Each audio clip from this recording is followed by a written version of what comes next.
এখানে অনেকগুলো কথা উঠে আসছে গাইবান্ধা সদর উপজেলাকে কেন্দ্র করে। আমরা কিছু অবগত আছেন গাইবান্ধা জেলা এটা পঞ্চায়েত পর্যায়ে এটা পকেট সরকার বলছে সারা দেশে উন্নয়ন হয়েছে কিন্তু গাইবান্ধা এখন পিছিয়ে আছে। এটি একসময় মহকুমা শহর ছিল, এরপরে জেলায় রূপান্তরিত হয়েছে। ভৌগোলিক অবস্থান মহকুমা কারণে যেটুকু ছিল ভৌগোলিক অবস্থান ততটুকুই আছে। 2024 সালে 5 আগস্টের জুলাই বিপ্লবের পরে আমি গাইবান্ধাকে নিয়ে বিভিন্নভাবে চিন্তা করেছি গাইবান্ধার সঙ্গে কিভাবে ডেভেলপ করা যায়, উন্নতি করা যায়। এই ব্যাপারে আমি উপজেলা ইঞ্জিনিয়ার মহোদয় সাহেব আছেন, ওনার সাথে আমি অনেক যোগাযোগ করেছি, এক্সাইনের সাথে যোগাযোগ করেছি, ডিডিও যিনি প্রশাসক পৌরসভা তার সঙ্গে যোগাযোগ করেছি। শুধু তাই না, আমি আগারগাঁ অফিসে আমি 3 বার গেছি কিভাবে গাইবান্ধা জেলাকে উন্নত করা যায় এবং বিশেষ করে সদর উপজেলাকে কিভাবে উন্নত করা যায় এই নিয়ে আমি কাজ করে আসছি। আমি ছাত্র জীবন থেকে সমাজসেবার কাজে আমি ছোটবেলা থেকে আগ্রহী কিভাবে সমাজের উন্নতি করা যায়, মানুষের কল্যাণ কিভাবে করা যায়, পঞ্চায়েত উপজেলাকে কিভাবে উন্নত করা যায় এর চেষ্টা করেছি। দুর্ভাগ্য এই সদরে যাই সরকার হয়েছে বিপরীত হয়েছে যদিও বিগত 15.5 বছর আমি সরকার ক্ষমতায় ছিলেন এবং এই সরকারের একজন এমপি ছিলেন যিনি হরিপুর ছিলেন, তার অনেক সুযোগ ছিল এটাকে উন্নত করে। দুঃখের বিষয়টা আমি করতে পারেন না।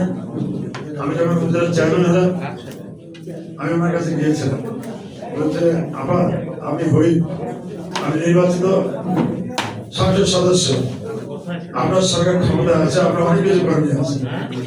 আমি উপজেলা চেয়ারম্যান তখন আমাকে উপজেলা চেয়ারম্যান বানিয়েছে। আমি একজন কর্মী মানুষ, আমার এই কর্মী হাত রেখে কাজে লাগে। দুঃখের বিষয় আমি হোক মহামারী যে তিনি ছিলেন এটা কাজে লাগাতে পারে নাই, আমার নিজের চেষ্টা তিনি করেন নাই। এবার 2026 ফেব্রুয়ারি নির্বাচন আমরা নির্বাচিত হয়েছি।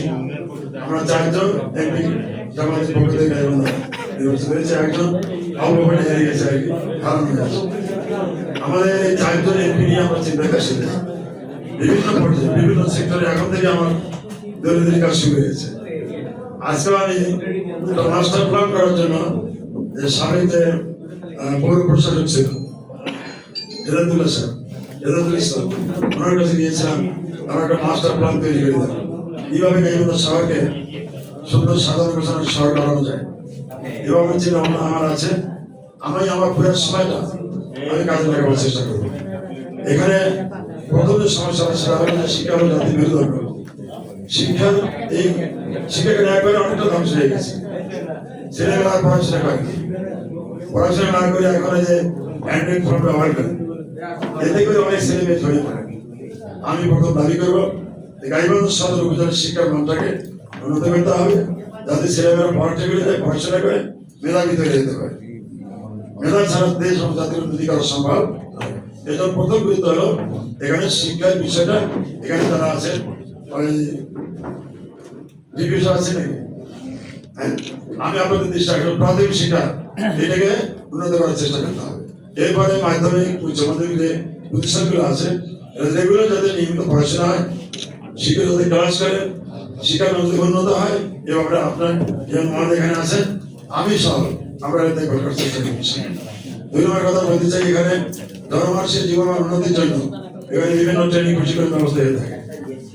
এমব্রয়ডারি সেলাই প্রশিক্ষণ, শিল্প কারখানা যেটা আছে এটা প্রশিক্ষণের মাধ্যমে কর্মসংস্থানের ব্যবস্থা করার চেষ্টা করতে হবে। আর গাইবান্ধা শহরটাকে একটা মডার্ন শহর, আধুনিক শহর করার জন্য আমার জন্য প্ল্যান আছে, এটা আমি কার্যকর করার চেষ্টা করবো। দুঃখ দুর্দশা আছে, এটার দিকে একটু নজর দেবেন এই বলে আমি আমার শেষ করছি। আসসালামু আলাইকুম।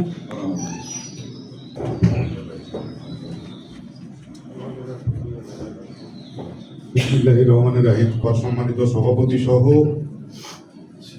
বিভিন্ন দপ্তরের কর্মকর্তাগণ, সম্মানিত চেয়ারম্যানগণ এবং বিভিন্ন সাংবাদিকবৃন্দ,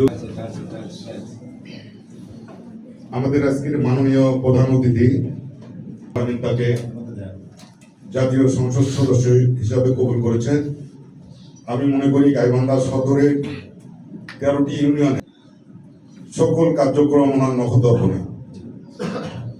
আমরা ওনার কাছে আশা করব ওনার সামর্থ্য অনুযায়ী এই ডিজিটাল জুয়াটা যাতে বন্ধ করা যায়।